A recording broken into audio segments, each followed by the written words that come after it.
soo wada jirno nolosha weel soo ahay maxaa laba wacad galo qulubta jacayl ku weyn xurmada ku waraabiyo muxibbo ugu soo wanqalay ahay wada raba ahay maxaa caashaqa warkiisa soo maray waaya badan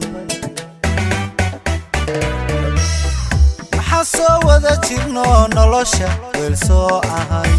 maxaa laba wacad galo qulubta jacayl ku weyn xurmada ku waraabiyo muxibbo ugu soo wanqalay ahay wada raba ahay maxaa caashaqa warkiisa soo maray waaya badan ma jiro wadka ruux hortii ويلك النقطة حبك تي قرحداد لهيد عبدو عمري ويقيو إهي وجهك وتجي قفوينني متي ما تشيرو وتكرو حرتي ويلك النقطة حبك تي قرحداد لهيد عبدو عمري ويقيو إهي وجهك وتجي قفوينني متي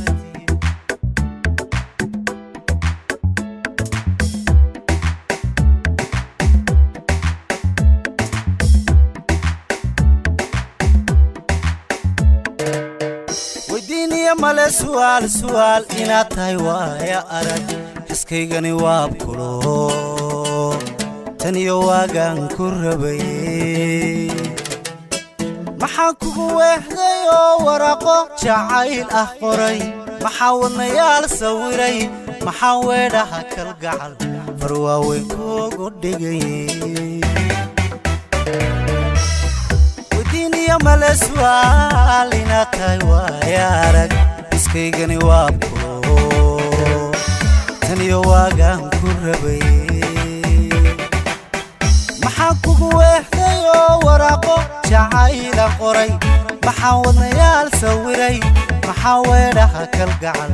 farwaaweyn kugu dhigay ma jiro wadka ruux hortii waayeelka noqda xubbiga tii quruxdaad lahayd hadduu cimri wiiqayo ehi wejigaagu tegay qof weynani ma tihid ma jiro wadka ruux hortii waayeelka noqda xubbiga tii quruxdaad lahayd hadduu cimri wiiqayo ehi wejigaagu tegay qof weynani ma tihid ma jiro wadka ruux hortii waayeelka noqda xubbiga tii quruxdaad lahayd hadduu cimri wiiqayo ehi wejigaagu tegay qof weynani ma tihid caawa hees cusub ayaan horta halkan ku daahfurayaa qisadeedana waxoogaa waan sawirayaa berigii hore ninku wuxuu noqon jiray lisma caashaqi jiray ninku wuxuu noqon jiray guurdoon gabadhu iyadoo kabadeeda iyo maqasheeda halka afaafka ku haysan sunbuu ninku arki jiray kadibna waa loo dooni jiray geel iyo gamaan faras buu ka bixin jiray laga soo gudubo dadku magaalada soo gal oo la is caashiq oo waxyo la isku dhiib oo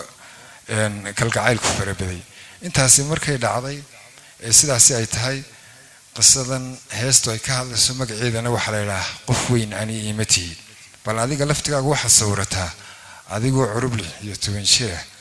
oo qurux leh oo xoog leh oo caafimaad qaba oo jeclaaday kii noloshu inimataanaysay waxay sidii ahaataba ubad isku dhashay waa weynaatay gabowday waxay imanaysaa ayaan haddii cimri ku daayo dadka wadku hadduu daayo gabowaan deynay waxa laga yaabaa adigoo gaboobay inaanu jacaylkii kula gaboobine uu kugu dhex gaboobay markaad ka caso waxa laga yaabaa inaad cuskataba waxaad aragteen dad badan oo in ka badan 70 sano isqabay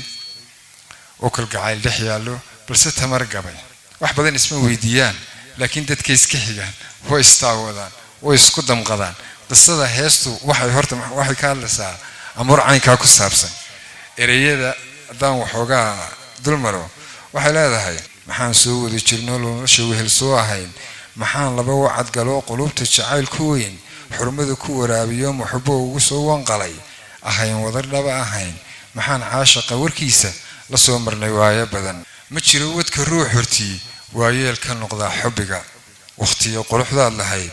haddii cimri weeqay u dheehii wajigaagu tagay qof weyn ani iimati maxamed saciid cabdi biike iyo hablaha reer Hargeysa